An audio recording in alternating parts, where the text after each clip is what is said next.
Good morning, everyone. Welcome to the Manu Law classes in the lab session of Daily News Analysis. Today is 7th of February 2024. You are watching with Naresh Sharma.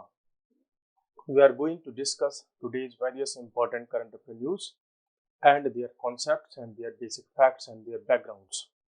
So you can have a comprehensive picture about any topic.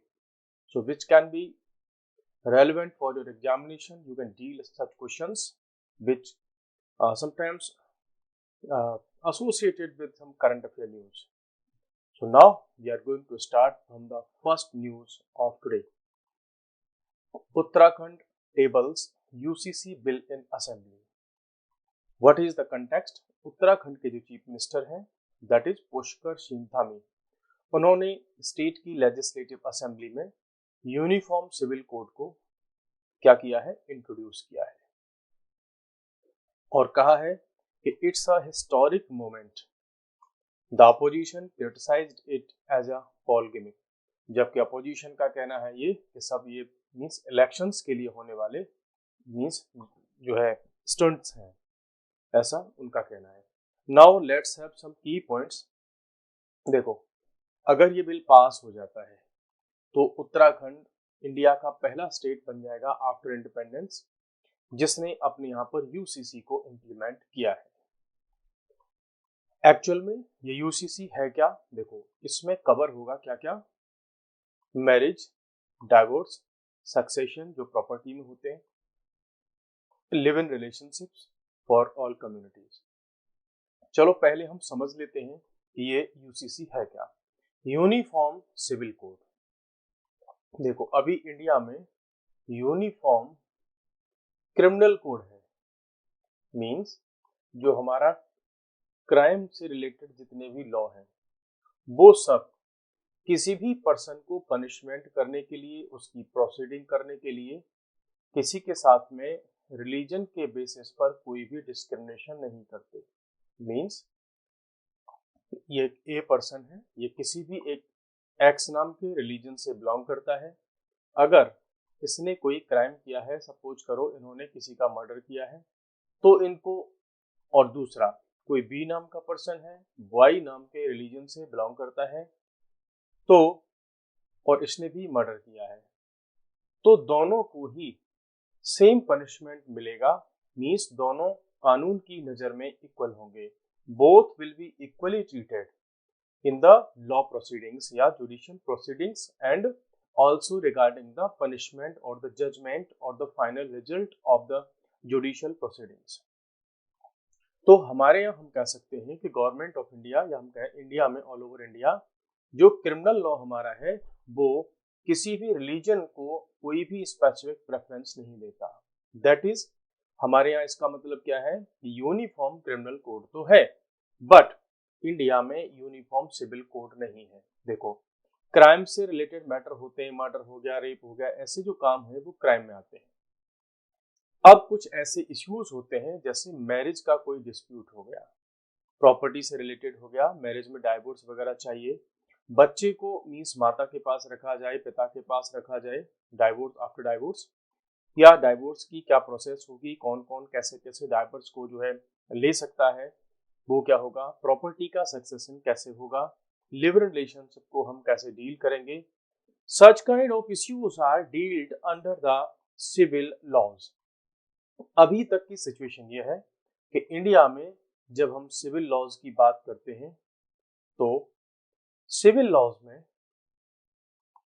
Religion के basis पर भी India में law है. जैसे अगर हम बात करें तो मुस्लिम पर्सनल लॉ है, तो उसमें शरीयत के अकॉर्डिंग बहुत सारे जो प्रोविजंस हैं वो उसके अकॉर्डिंग ही डील करते हैं.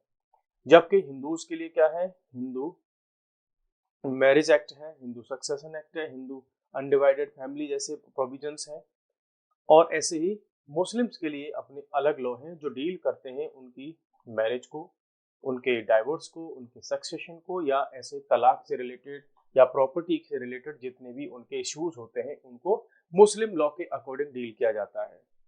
लेकिन यूसीसी पर बहुत लंबे समय से जोर दिया जा रहा है, एम्फसाइज किया जा रहा है कि ऑल ओवर इंडिया किसी के साथ में भी, रिलीजन के साथ में कोई क्या नहीं किया जाना चाहिए, डिस्क्रिमिनेशन ना किया जाए।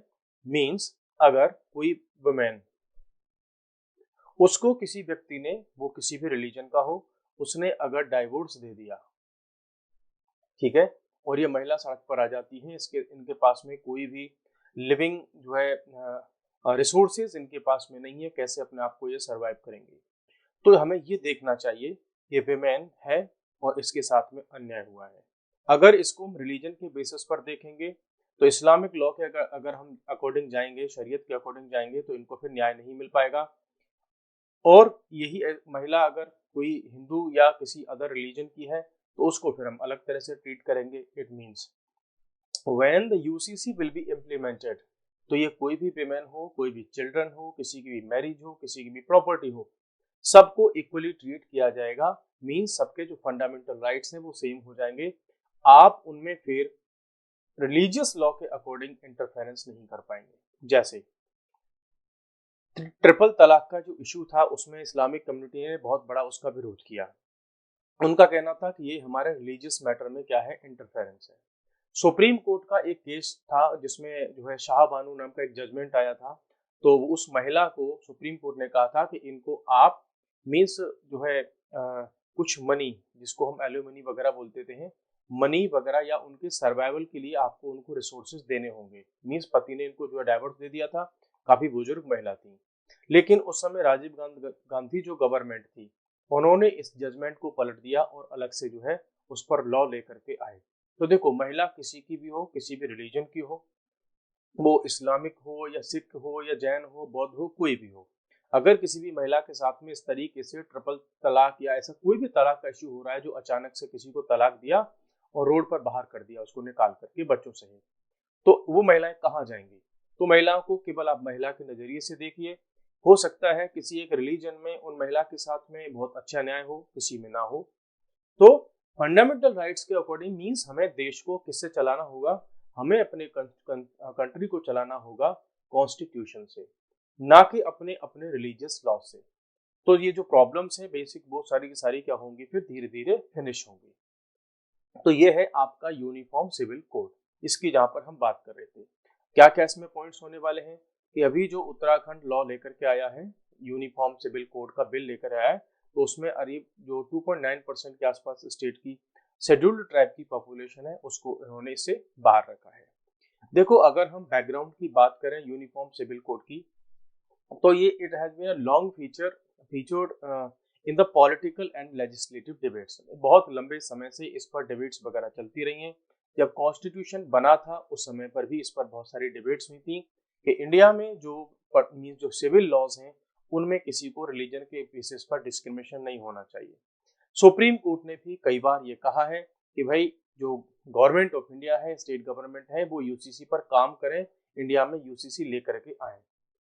रिसेंटली सुप्रीम कोर्ट ने क्या कहा था, अपने एक मीन्स ऑब्जर्वेशन में कहा था कि जो गोवा है with a common family law, वहां पर क्या है, गोवा में यूनिफॉर्म सिविल कोड है, वहां पर सारी फैमिलीज वगैरह सबके लिए क्या है, अपने मीन्स जो है कोई रिलीजियस लॉ नहीं है, वहां पर सबका सिविल कोड कैसा है, सेम है। तो उन्होंने कहा कि शाइनिंग एग्जाम्पल है इंडिया में कौन, Goa, where uniform civil code is applicable to all regardless of religion except while protecting certain limited rights। Means Goa का उन्होंने एग्जाम्पल दिया सुप्रीम कोर्ट ने कि देखो, गोवा हमारे पास में एक शाइनिंग एग्जाम्पल है, बिकॉज गोवा में बहुत सारे रिलीजियस डाइवर्सिटी है, वहाँ पे हिंदू हैं, सिख हैं, जैन हैं, पारसी हैं, यहूदी हैं, बहुत सारे क्रिश्चियन सब हैं वहाँ पर, लेकिन फिर भी वहाँ पर क्या है, गोवा में यूनिफॉर्म सिविल कोड है। तो हमारे सामने एक एग्जाम्पल है, बाकी स्टेट्स को भी इस पर ध्यान देना चाहिए, ऐसा सुप्रीम कोर्ट का ऑब्जर्वेशन था। हमारे पास ऑलरेडी आर्टिकल 44 में जो directive principles of state policy है, जो कि पार्ट 4 में दिए गए हैं। आपको पता होगा कि पार्ट 3 में फंडामेंटल राइट्स दिए गए हैं, और पार्ट 4 में दिए गए हैं आपके पास में डीपीएसपी, और पार्ट 4A में दिए गई है हमारे पास में फंडामेंटल ड्यूटीज। तो आर्टिकल 44 जो इंडियन कॉन्स्टिट्यूशन का है, वो ये कहता है कि जो स्टेट्स हैं, ये स्टेट का मतलब यहाँ इंडिविजुअल स्टेट्स की बात नहीं हो रही है, दैट द स्टेट, इसका मतलब भारत या पूरे देश की बात हो रही है, कि the state shall endeavour to secure a uniform civil code for citizens throughout the territory of India. तो आर्टिकल 44 में क्लियरली कहा गया है कि इंडिया का जो गवर्नमेंट है वो ट्राई करेगी कि पूरे देश में, पूरी कंट्री में क्या हो, यूनिफॉर्म सिविल कोड हो। इस पर मींस गवर्नमेंट की it's like a duty of the government to implement uniform civil code. The codification of personal laws has historically generated protest. जब भी यूसीसी की बात होती है तो मींस कुछ लोग उसके विरोध में उतर आते हैं, क्योंकि उसके कुछ अपने पॉलिटिकल मोटिव्स भी होते हैं लोगों के। जब हिंदू कोड बिल आया था तो one of the foremost pieces of social legislation, इसने भी बहुत सारी जो है क्या की थी, डिबेट इससे हुई थी, अपोजिशन हुआ था। तो अगर हम कंक्लूजन में बात करें तो इन कंक्लूजन देखो, जब हम सपोज करो क्रिमिनल जो लॉ है उसमें भी अगर हम सभी व्यक्तियों को धर्म के आधार पर क्राइम की सजा देना स्टार्ट कर दें, जैसे इस्लाम में, शरीयत में बहुत सारे ऐसे क्राइम्स हैं जिनकी सजा क्या है कि किसी व्यक्ति को बांध लो पेड़ से या उससे और फिर उसको पत्थरों से मारो, उसको ऐसी भी सजा है। पाकिस्तान वगैरह में या इस्लामिक कंट्रीज हैं वहां पर भी धीरे धीरे ऐसी चीजों को खत्म किया जा रहा है। अच्छा, तो क्रिमिनल लॉ में तो हमको पत्थर मारने वाली सजा नहीं चाहिए, वहां पर ठीक है, जो जैसी आसान सजा है, जो पनिशमेंट है इजी, वही चाहिए हमको।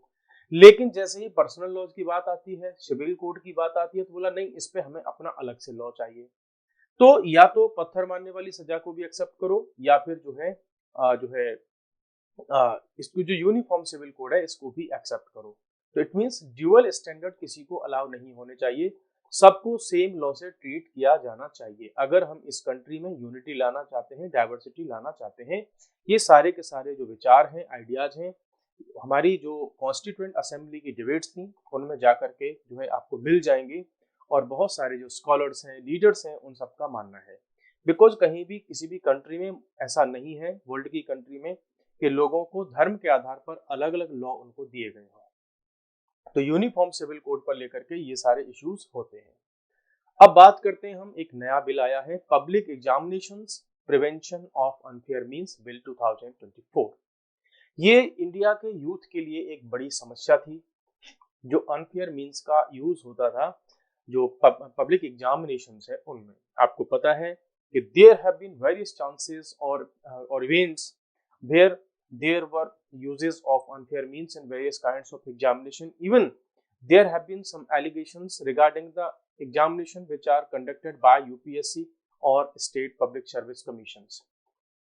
इनके द्वारा जो एग्जाम्स होते हैं, जैसे एसएससी हो गया, रेलवे के एग्जाम्स हो गए, सीयूईटी का एग्जाम हो गया है, या एनटीए बहुत सारे एग्जाम कराती है, वो हो गए, नीट का एग्जाम हो गया है, और आपका जेईई का एग्जाम हो गया, आईआईटी जेईई का जो एग्जाम होता है। There have been so many examinations where there are large number of pending cases where the allegations are associated with the unfair means. तो इंडिया के यूथ को काफी लंबे समय से इसके लिए डिमांड थी कि नेशनल लेवल पर ऐसा कोई लॉ आना चाहिए कि अगर कहीं कोई ऐसा कुछ गड़बड़ होती है, एग्जामिनेशन में अनफेयर मींस का यूज होता है, तो उसको ठीक से मींस पनिशमेंट दिया जाए, उसको डील किया जाए।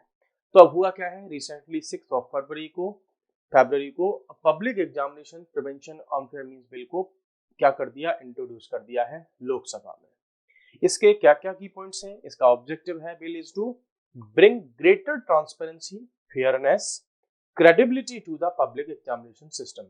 आपको पता होगा कि पब्लिक एग्जामिनेशन सिस्टम जितना भी इंडिया में है, अभी भी उस पर लोगों का बहुत सारे मैटर्स में यकीन नहीं होता, पीपल डू नॉट ट्रस्ट, और उनके एलिगेशंस होते हैं that in public jobs, public जो यूनिवर्सिटीज हैं उनके एग्जामिनेशंस होते हैं एंट्रेंस के लिए, उन सब में कहीं ना कहीं अनफेयर मींस का यूज होता है। ये बहुत सारे एलिगेशंस हमेशा रहते हैं इंडियन सोसाइटी में। सो अब होगा क्या, इट विल सप्लीमेंट गवर्नमेंट के अदर जो इनिशिएटिव्स पहले से चल रहे हैं, जैसे कि गवर्नमेंट ने कहा था कि सेल्फ अटेस्टेशन का सिस्टम लेकर के आए थे। देखो ये आपको शायद नहीं पता होगा, जब सेल्फ अटेस्टेशन का ये जो प्रोसीजर नहीं आया था, उससे पहले क्या होता था कि आपकी कहीं सपोज करो जॉब लगी गवर्नमेंट के यहाँ, आपने किसी यूनिवर्सिटी में एडमिशन लिया, अब आपसे रिक्वायर किया जाता था कि आप अटेस्ट करवा के लाइए कि आप एक अच्छे व्यक्ति हैं, आपका कैरेक्टर सर्टिफिकेट बनवा करके लाइए, आपके जो डॉक्यूमेंट हैं उनको किसी से अटेस्ट करवा के लाइए, है ना। अब लोग चक्कर लगाते थे गवर्नमेंट के ऑफिसेज में, कोई स्कूल का प्रिंसिपल ढूंढ रहा है, कोई किसी गेजेटेड ऑफिसर को ढूंढता है। कई सारे केसेस में फिर ऐसा स्टार्ट हो गया कि जो स्कूल वगैरह हैं, जो उनके प्रिंसिपल्स हैं, ठीक है, सेकेंडरी स्कूल जो है, उनके प्रिंसिपल्स की जो स्टाम्प थी लोगों ने खुद से बनवाकर अपने घर पे रख ली थी, ठीक है। वहां से फिर ये प्रॉब्लम क्या हुई, स्टार्ट हुई, और लोगों को काफी दिक्कत होती थी। तो बाद में इसको क्या कर दिया, बंद कर दिया, और बोल दिया कि नहीं, जो कैंडिडेट है वो सेल्फ अटेस्ट करके दे देगा, बाद में यदि उसमें कोई प्रॉब्लम होती है तो हम उसको लीगली जो है प्रोसिक्यूट करेंगे।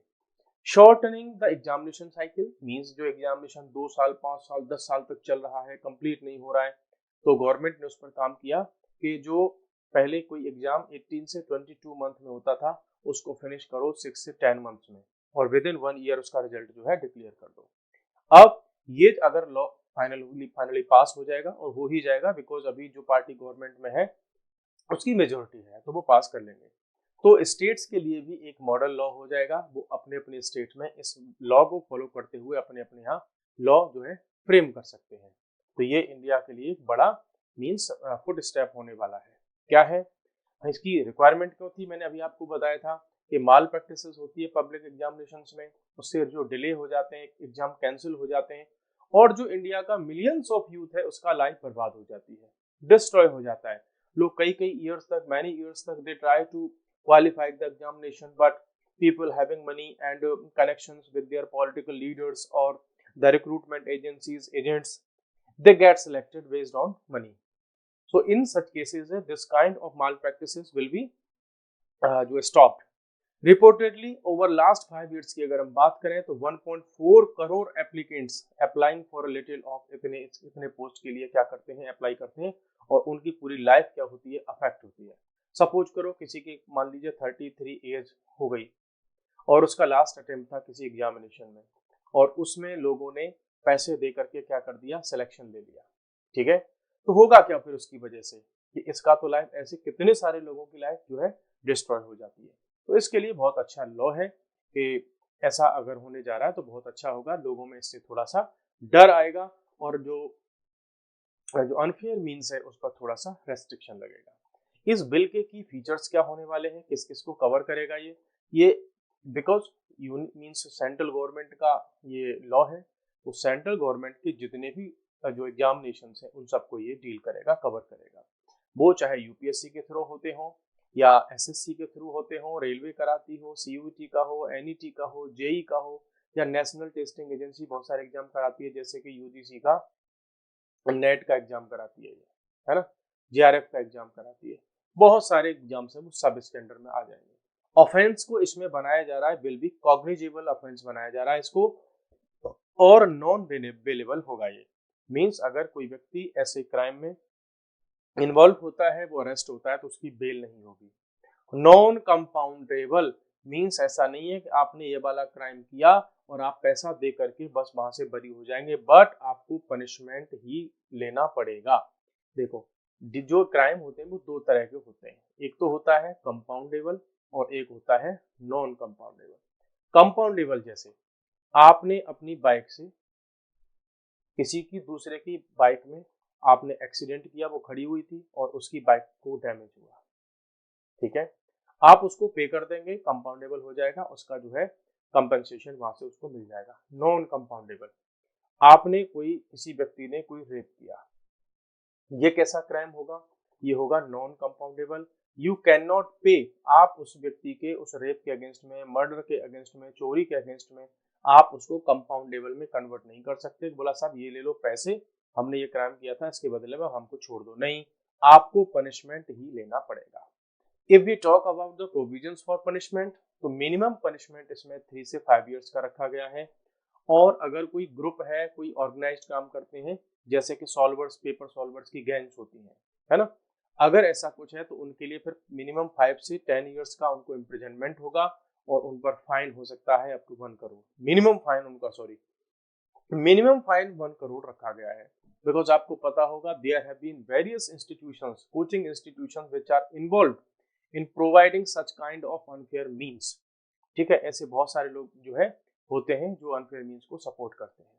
Ministry of personnel public grievances pensions has also decided, उन्होंने भी डिसाइड किया है कि हम भी एक हाई लेवल की नेशनल टेक्निकल कमेटी बनाएंगे पब्लिक एग्जामिनेशंस के लिए, जो मीन्स स्टडी करेगी, रिसर्च करेगी और सलाह देगी कि हमारे जितने भी डिजिटल प्लेटफॉर्म्स हैं उनके लिए हम प्रोटोकॉल्स बनाएंगे। उनके लिए देखेंगे कि जो डिजिटली एग्जाम्स होते हैं, जो कंप्यूटर बेस्ड टेस्ट होते हैं, उनको हम कैसे सिक्योर कर सकते हैं कि वो कभी हैक ना हो। बिकॉज गवर्नमेंट जो एग्जाम्स होते हैं कंप्यूटर बेस्ड, उनमें भी कई बार ऐसे चांसेस हुए हैं कि उसके सर्वर को, उस वेबसाइट को ही हैंग कर लिया गया और वहां से दूसरे लोगों को सॉल्व करवा दिया गया पेपर।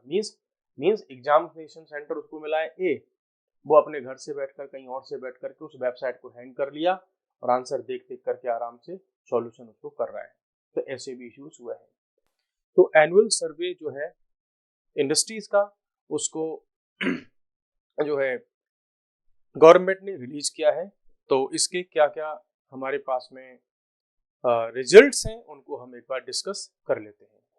देखो, ये जो एनुअल रिजल्ट आया है ये आपका है, आपका 2021 से लेकर के 2021 से 22 तक का, इस ड्यूरेशन का ये हमारे पास में रिजल्ट है। की पॉइंट्स इसके क्या क्या हैं कि ASI is the principal source of industrial statistics in India. तो जो इंडस्ट्रीज से रिलेटेड जितना भी हमारे पास में डेटा आता है, जितनी भी स्टैटिस्टिक्स आती है, वो सब एनुअल सर्वे ऑफ इंडस्ट्री से ही हमको सारा डेटा मिलता है। तो बहुत इंपॉर्टेंट होता है, यहीं से पता चलता है गवर्नमेंट को कि हमारी इंडस्ट्रीज का क्या परफॉर्मेंस है।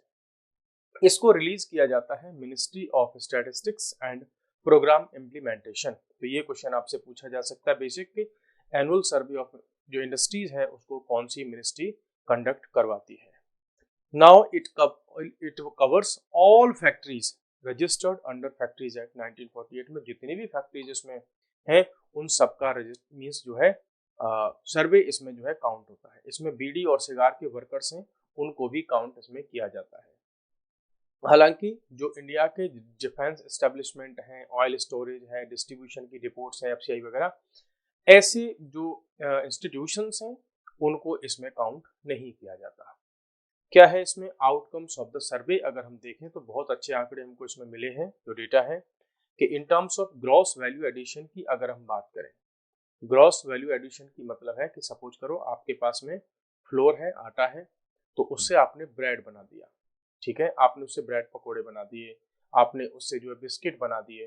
तो एक्चुअल में जो आटा था उसमें कुछ वैल्यू एडिशन हुआ, एक नया प्रोडक्ट बना और उसको हम ज्यादा दाम पर सेल कर सकते हैं। तो ग्रॉस वैल्यू एडिशन में गुजरात जो है फर्स्ट स्पॉट पर रहा है, इसने टॉप किया है। उसके बाद आता है आपका महाराष्ट्र सेकंड नंबर पर, थर्ड नंबर पर आता है तमिलनाडु और फोर्थ पर आता है कर्नाटक और फिफ्थ पर आया है हमारा यूपी। तो ये इसका रैंकिंग रही है। Top 5 states in terms of employment की बात करें जिन्होंने अच्छा एम्प्लॉयमेंट जनरेट किया, तो फर्स्ट रैंक पर है आपका तमिलनाडु, सेकंड पर है गुजरात और थर्ड पर है आपका महाराष्ट्र, फोर्थ पर जो है आपका है यूपी, फिर बाद में है फिर हरियाणा। तो आपको एटलीस्ट जो 2 है वो तो लर्न करके रखने होंगे। वैल्यू एडिशन में गुजरात है और एम्प्लॉयमेंट में तमिलनाडु है।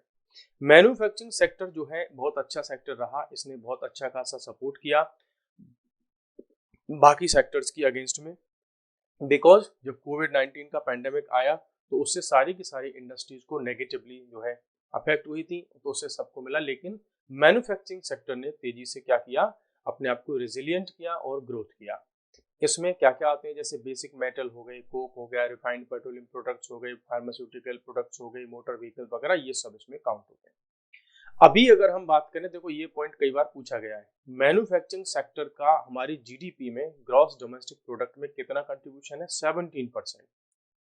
गवर्नमेंट चाहता है, गवर्नमेंट का जो डिजायर है वो ये है और गवर्नमेंट ऑफ इंडिया का कि 17% को हम 25% तक लेकर के जाएं 2025 तक।